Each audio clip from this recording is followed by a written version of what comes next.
Hello everyone, I am Abdurrahman Abdul Sharif J, and today I will be discussing the Court of Appeals. The Court of Appeal is the second highest court in the Philippines. It is made up of one presiding justice and 68 associate justice, all chosen by the President. Balin, kuanin the Court of Appeal ini amanin second pinakamataas court in the Philippines. Hinang siya one of the presiding justice, 168 associate justice, all chosen by the President. Bali pini siya sin President. Its main job is to review, receive, and decide on appeals from the regional trial courts or RTC and from the office of the ombudsman when someone is not satisfied with the decision.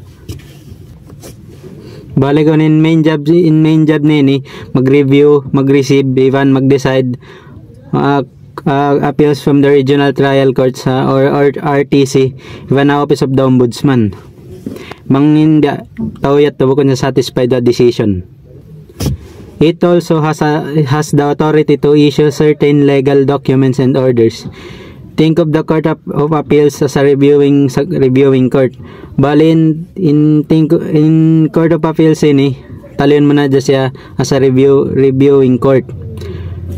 Example, if someone loses a case in the regional trial court or RTC and believe that the decision is wrong or unfair, they can appeal or ask for a review from the Court of Appeals. When the Court of Appeals will then re-examine the case to see if the RTC made any mistake in applying the law. Bali the Court of Appeals ni mag-review siya or mag-re-examine in case bang in RTC ni nagkamali ataw on mistake niya na pag-review ataw nag-apply sin law.